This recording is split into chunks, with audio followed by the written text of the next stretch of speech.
नमस्कार, नवतेज टीवी में आप सभी का स्वागत है। मैं हूं आपके साथ प्रियंका तिवारी। राजनीति एक ऐसा दलदल है जहां लोग जाते तो बड़े शौक से हैं और जाते समय उस पार्टी की तारीफ में कसीदे भी पढ़ते हैं, लेकिन जब वहां से वो निकल जाते हैं या फिर निकाले जाते हैं तो उसी पार्टी की बुराई भी करने लगते हैं। ये बात कई नेताओं और मंत्रियों पर फिट भी बैठती है।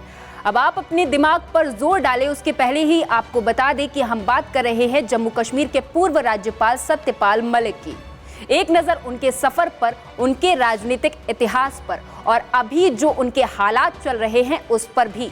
सत्यपाल मलिक जो 23 अगस्त 2018 से 30 अक्टूबर 2019 तक जम्मू कश्मीर के राज्यपाल रहे थे। इससे पहले वे बिहार के राज्यपाल थे और बाद में गोवा के राज्यपाल बनाए गए।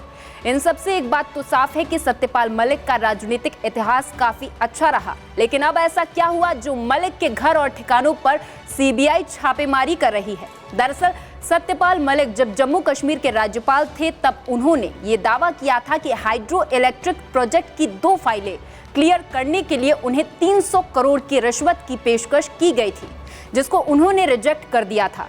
उन्होंने ये भी कहा था कि इसमें से एक फाइल आरएसएस के एक नेता से जुड़ी हुई थी। खैर, उनके इस आरोप को जम्मू कश्मीर के लेफ्टिनेंट गवर्नर मनोज सिन्हा ने गंभीर बताते हुए इसकी जांच सीबीआई को सौंप दी थी, जिसके बाद सीबीआई ने 2 केस दर्ज भी किए थे और तभी से सत्यपाल मलिक के ठिकानों पर लगातार छापेमारी की जा रही है। बता दें कि ये छापेमारी 2 दिसंबर 2023 से अभी तक लगातार जारी है। अब हम जानेंगे कि कीरू हाइड्रो इलेक्ट्रिक प्रोजेक्ट है क्या। कीरू जम्मू कश्मीर के किश्तवाड़ जिले में चिनाब नदी पर बन रहा एक रन ऑफ रिवर प्रोजेक्ट है।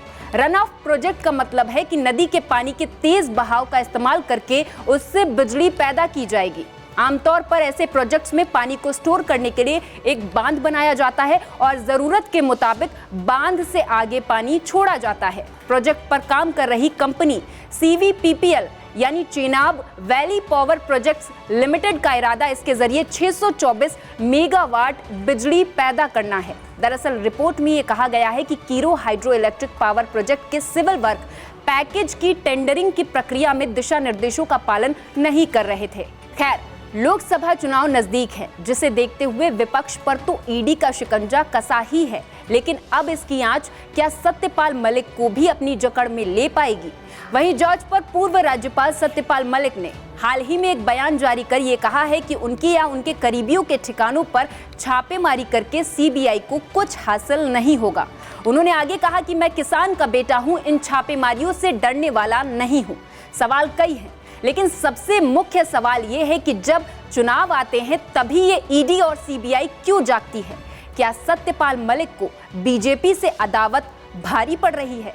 देश और दुनिया की हर बड़ी खबर के लिए सब्सक्राइब करें नवतेज टीवी और पल पल के अपडेट्स के लिए बेल आइकन को दबाना ना भूलें, क्योंकि आपकी खबरों का भरोसेमंद साथी है नवतेज टीवी।